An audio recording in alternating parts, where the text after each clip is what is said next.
Thank you for joining us for the Indivisible Illinois podcast series. I'm Elizabeth Hess. My guest today is Holly Kim, the Lake County Treasurer and candidate for Illinois State Comptroller. We'll talk about what the Comptroller does and why this role matters and why Holly believes she's the best candidate for this job. Thank you for joining me today. Thanks for having me.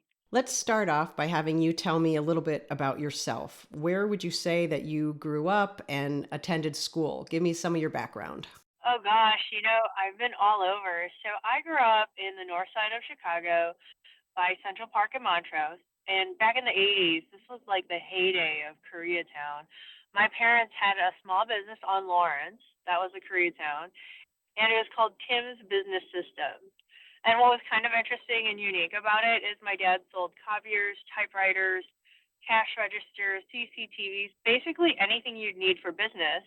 But he basically started off doing it for the Korean community because you'd have Korean restaurant owners and dry cleaner owners and video shop owners, and somebody needs to service them in a language they could understand, and that was my dad and his business. And so I went to school at Walt Disney Magnet, and around when I was 12, he moved us up to Northbrook, Illinois, the Cook County suburbs, and now I live in Lake County, but I've lived all around, even down in like Matson, the south suburbs, so I've been everywhere. And then when you left home, where did you end up going to school? I actually went to school at Northeastern Illinois University back in the city. I had a kid pretty early on, unexpectedly, and so I worked full-time during the day and juggled like going to school part-time and having a kid while being on WIC, Medicaid, and the Head Start program. And I will tell you that Northeastern Illinois University is like a blessing for anyone who needs a commuter school. For listeners who may not really comprehend what the Comptroller does, can you walk us through it a little bit? Sure, I'd love to. So currently as Lake County Treasurer, I handle all the money coming in for my county and investing it, and all the money going out. And at the state level, it's so big and there's so much money. You have one person for the money coming in and investing it. That's the state treasurer. And the money going out, that's the controller. And I'm running to be the Illinois State Controller. Arguably, one of the reasons is because I'm already doing the job. Would you say that this position is necessary to be partisan, or would you love to see it be an appointed, not elected position? What's interesting about that is it's very comparable to running for Lake County Treasurer, and people, as they sign my petition, go, why is this partisan? People would say, why does it matter if it's a Democrat or a Republican who collects property taxes, right? Is that a partisan issue? And it's interesting because in hindsight, what I could tell you is as left-leaning county treasurer, is not only have I done the statutory duties, but I've done like a ton of social justice because that's my bend in life. Not only am I on the controller's bank on commission against predatory lending, so we lowered the percentage at which payday loans could charge, and some of them closed up shop and left Illinois. I invested in such a way that we could get extra money to give to our schools, our parks, and our libraries. And there's a school out there that got like an extra $90,000. In fact, there's a school out there that got an extra $140,000. They never asked for it, and they can't levy for it because they're the cap. And so right now, with all the cuts to grant funding, it's even more important that someone thinks about things like that. And I actually had like a housing seminar with free grant monies from our financial institutions for like our Black and brown communities. And although federally they got rid of DEI, like there's elected officials such as myself who will never forget, and we're very intentional in our spaces to like make sure that we represent everybody. A lot of people have misconceptions about jobs. They may confuse treasurer, comptroller. We don't really understand who does what. What exactly is your primary role? It's also confusing when you have the treasurer ready for comptroller and talking about both like on the podcast at the same time. But so currently as county treasurer, my statutory duty is to be not only the bank for Lake counties, all departments, all their money comes in to be deposited into my department, and we work out investing, but we also collect the property taxes and distribute it to all the taxing bodies, right? So you can't be like a cent off. So running for Illinois State Controller, what I like to say is I'm already doing the controller function. Not only are billions of dollars distributed out from my office, and we can't be a cent off, but also every check that comes out of my office is signed by my name, which is what Susanna Mendoza, if you receive a check for your income tax refund, it'll say Susanna Mendoza on it, the state controller. So I'm doing the job right now. What would you like to see happen or adapt or change if you were to be elected to this position? In the background, I worked my way through college in the tech sector and the .com. So my brain works differently, but it's really good, I think, for government. Like how I found ways to make extra money for our taxing bodies or different ways to do stuff. So I've also modernized the office in such a way that my staff, due to digitized work, they can work from home 2 days a week, and they never were able to before. They also have summer hours, and I prioritize mental health. So we're the only office in the entire country of any government office that allows you to hang up the phone if someone's threatening your life or being vulgar. And I think this kind of management style that I have would be excellent, not only for government at the state level in terms of process improvement and finding new proactive work we can do instead of just reactionary or data entry type stuff that is not as satisfying for staff, but also bringing it up to the workplace of the future. I have a history of not only modernizing and launching software, but increasing transparency. This is all good stuff that I think we need. A lot of complaints from people down here where I am in Champaign that the Chicago quote machine or anybody that is north of I-80 forgets that the rest of the state exists. What kind of outreach have you done with downstate? I've been downstate at least 3 times now. We're planning to go back in October. One thing I am not afraid of is driving. I'm like always in this car for different Zoom calls. It's funny because even on family road trips, I am the one who's always driving.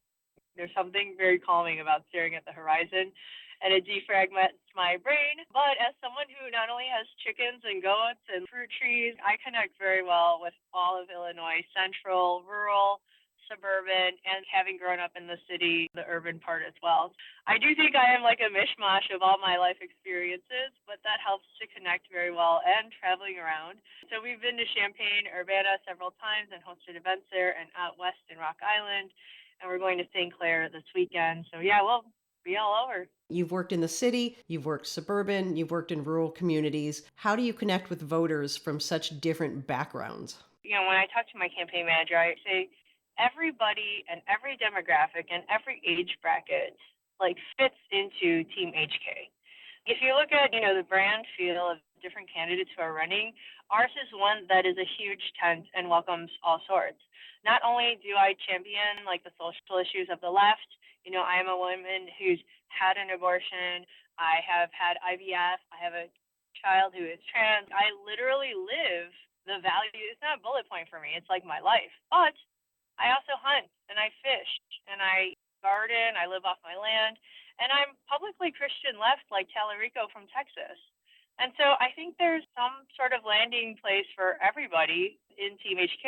And I get along really well when I meet people in real life. You talk about social justice and equity. How does that translate into your job with fiscal management? Because those two things aren't necessarily seen hand in hand, but it sounds a lot like that's part of who you are. Can you talk about how those tie in together? Yeah, I think first and foremost, so there's a conservative newspaper up by me that constantly blasts me on the front page because as someone in a math position, and if you kind of think about it, most people who are usually aren't involved in social issues, but I've continued not only showing up for women's marches, rallies, picketing with unions, I am out there like flying my flag of my social issues. Again, it's because I've lived through so much that this is really a part of who I am. And before I even ran for this position, I was already out there as an activist. As a village trustee in Mundelein, one of the first things I did was held a rally for our Fourth Amendment rights against unwarranted search and seizure. It was decades ago compared to like what's happening federally, but I'm a huge advocate for like personal privacy, but maximum government transparency.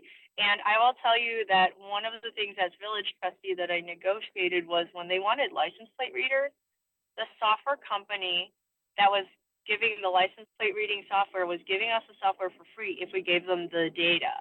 However, I said, no, I want us to pay for it. And our village was not included in that leak that happened recently that had all those license plates. And I can only imagine it was because all the people who gave that data for free in order to use that software. It's just really interesting how something from so long ago affects now. But as far as equity goes, that's how my mindset goes when it comes to like home ownership to break cycles. And I also sit on the coalition to reduce recidivism, so that people who come out of jail or after having done their time, helping them to get jobs and breaking the cycle so they don't go back in. You've worked closely with State Comptroller Susana Mendoza. What's the most important lesson you've learned from her leadership, and what aspects of her approach to running the office do you plan to carry forward? Additionally, can you share a specific example of how her leadership style has influenced your own approach to public service? Number one, I will let you know that Susana Mendoza has been my work mentor for the last 6.5 years. She's done a great job with the 9 credit upgrades, paying down the bill backlog. And I remember when she first came on the scene, seeing this like short lady just punching up at the 6 foot rounder, figuratively. I was like, that lady's scrappy as all get out. And so it's been a great working relationship. I'm very happy to carry on the baton for the high quality work that everyone expects out of the controller's office. And all over the state, people tell me they love that she actually travels to go visit them face to face. Growing up, my dad was president of that chamber of that Korean business strip on Lawrence, and he always did everything old school where it was in person, face to face, handshakes, and that's what I grew up with. So you bet I'll be around in person, and I'm looking forward to not only modernizing and taking this office to the next level, but continuing to be an elected official that's in the community. One great example I can give you is Jesse White.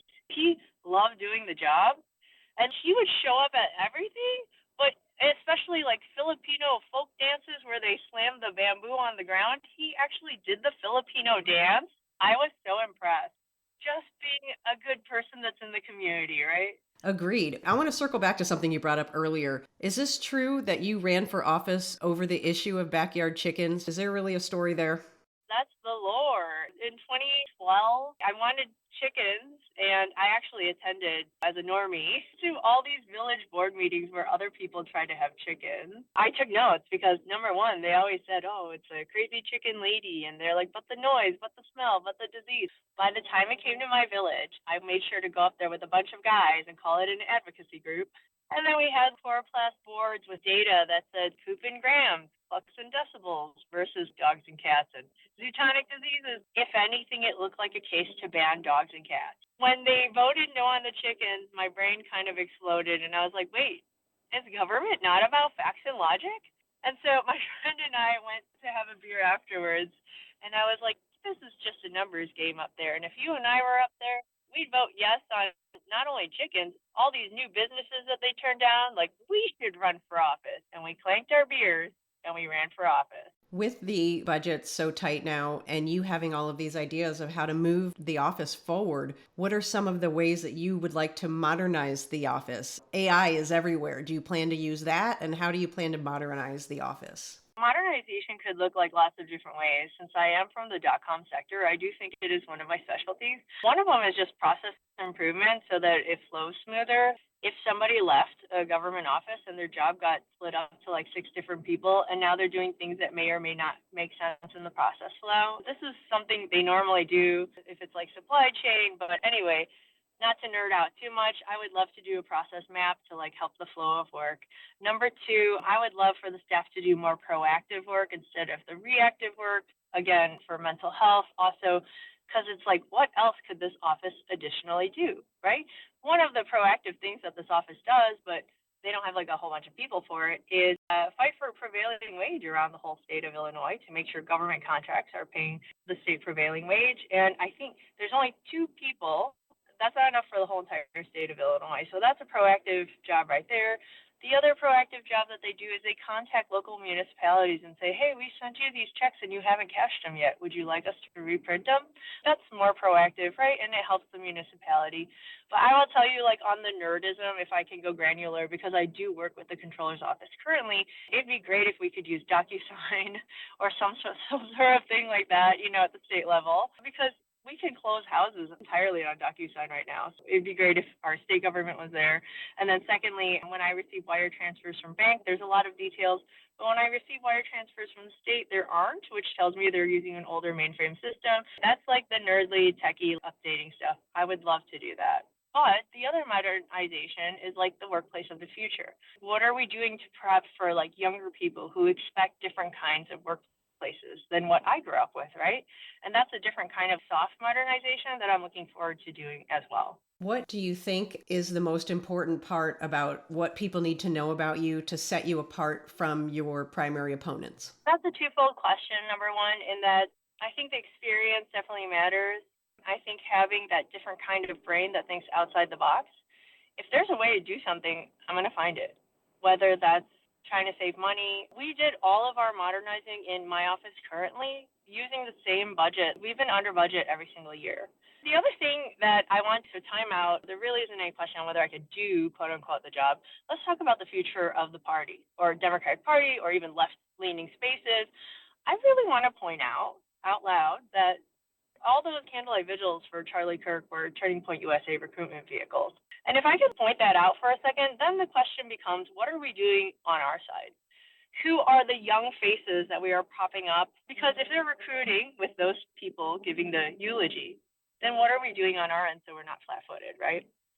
And the advantage, number one, propping up fresh-faced people, being the big tent that we say we are. And I think that's what I bring to the table, probably more than the other candidates, is one, my ability to live stream, two, explanation videos. I live on the internet where the people are and comfortably. It doesn't seem like you would be afraid to stand up and fight for people that don't look like you, don't come from the same socioeconomic background. Does the administration coming at the state of Illinois, J.B. Pritzker, does that worry you at all? Or do you consider that a challenge or somewhere in the middle? You know, I do love a good challenge. I am stubborn as all get out. In my office as county treasurer, there's mobile home tax penalties that can become 200% of their bill. And this is honestly some way to keep poor people poor, I think, in my mind. And I worked with my state legislators to change it. And I will tell you that every county treasurer in the state of Illinois fought this. And sometimes it's my own that I have to fight. But it got passed by one vote, and then it passed the Senate, and JB signed it. So the relief exists in Lake County for mobile home owners in terms of like penalties. All that to prove I'm just really stubborn and I'm a fighter. I am not afraid of what's going to happen federally because, yes, J.B. Pritzker is doing amazing things to protect the state of Illinois, but the blue states can also band together as well. And I'm lucky enough to serve as the controller for the state of Illinois. I will band together with the other blue state controllers definitely to cause the fuss and talk about fiscal ways that we can protect. When somebody runs for school board, city council, county board, they have a finite number of houses. It seems daunting because you can't get to all the houses in the canvassing. You're running statewide. How do you come up with a strategy in order to touch every voter and let them know, hey, I'm here and this is my plan? If anyone hears me, please share this podcast because it's a big state and every small bite of the elephant helps. Our strategy is not only that we drive around the whole state and meeting with key players, but we're using micro-influencers. I am putting things on the internet. We will not only have a digital strategy, but, I take a lot of notes. So when Trump won the presidency, one of the things I thought to myself, because I was Midwest director for Harris Waltz for the Korean American community, and the question was like, why weren't we on podcasts? Why weren't we in those spaces? People live on the internet, right? And the White House currently has a podcast alley. And if Biden put in a podcast alley, I wouldn't have been against that either, because that is kind of the spaces where people are. And so it begets that question constantly of how do we be where the people are?